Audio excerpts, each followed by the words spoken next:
বাসার মেন গেটের সাথে এরকম একটা কিছু ঝুলতে দেখলে কার কার ভয় লাগবে।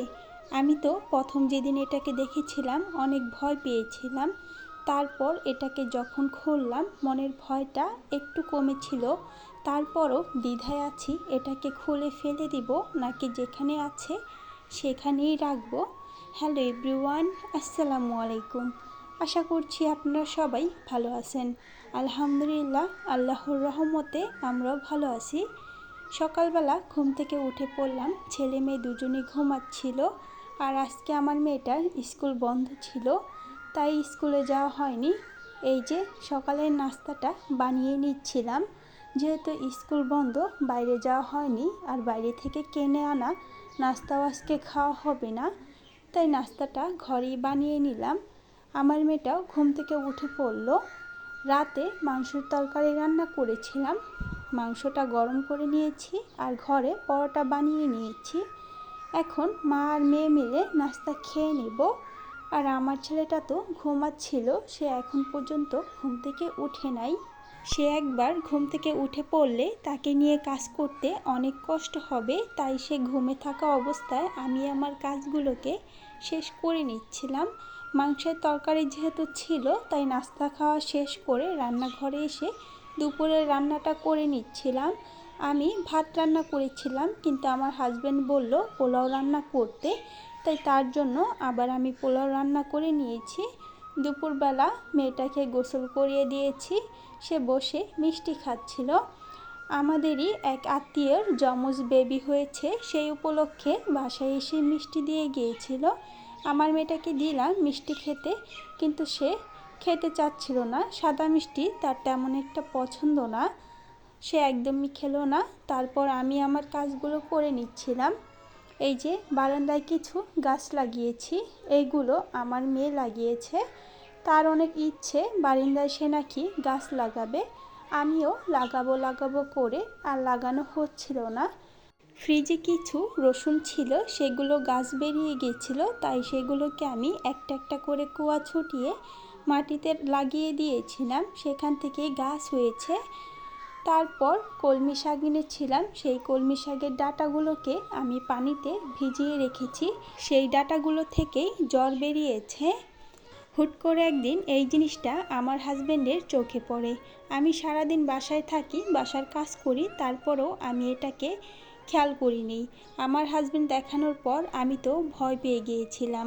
তারপর এটাকে সাথে সাথে খুলে দেখলাম এটার মাঝে কি লেখা আছে। দেখলাম সূরার প্রথম আয়াত এখানে লেখা। তারপর সেটাকে আবার জায়গা মতন রেখে দিলাম।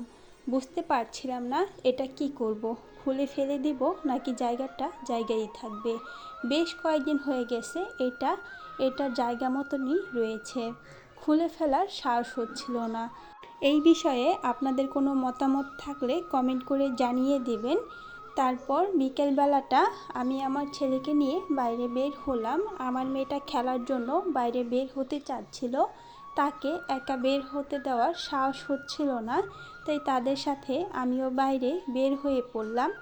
আমার মেয়ে বাচ্চাদের সাথে খেলা করছিল, আর আমার ছেলেটা রাস্তা দিয়ে হাঁটাহাঁটি করছিল। আমি বাসা থেকে বের হওয়ার সময় যখন চাবি বের করছিলাম ব্যাগে থেকে, তখন আমার ছেলে টাকা দেখিয়ে দিচ্ছিল, তাই তার হাতে 10 টাকা দিয়ে দিয়েছিলাম। সেটা দিয়ে তাকে এখন দোকানে নিয়ে যাব। আমার মেয়েটা যেহেতু অন্য বাচ্চাদের সাথে খেলা করছিল, আর আমার ছেলেটা বিরক্ত হচ্ছিল, আর সে জানে টাকা নিয়ে এখন দোকানে যাব, তাই সে আমার আগে আগে যাওয়ার চেষ্টা করছিল। আমার মেয়েটা যায়নি, সে খেলা করছিল, তাই আমি আমার ছেলেটাকে নিয়ে দোকানে চলে গেলাম।